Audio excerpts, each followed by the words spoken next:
મહાદેવર જય શ્રી કૃષ્ણ। શું તમે વિદેશ જવા માગો છો? તમારું કામ અટકે છે, રૂકાવટ આવે છે, વિઝાની અંદર અડચણ આવે છે, તો આ કામ છે, આ ઉપાય છે તમારા માટે છે। જન્મ કુંડળીની અંદર એમ માનવામાં આવે છે કે રાહુ ગ્રહ છે એ વિદેશ યાત્રાનો ગ્રહ છે।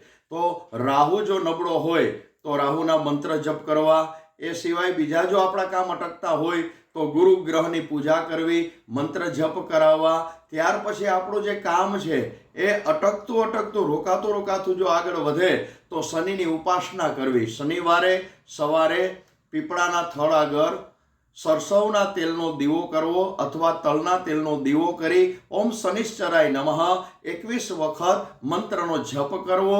કોઈ પણ તમારા વ્યવસાયને લગતા જે કામ છે, ત્યાર પછી વિઝા છે એની અંદર જો અટકતું હોય, આપણું કામ અટકતું હોય, આગળ ન વધતું હોય તો એ આગળ જરૂર વધશે। જો આ વિડીયો ગમ્યો હોય તો લાઈક કરજો, શેર કરજો, ફોલો કરજો। મહાદેવર જય શ્રી કૃષ્ણ।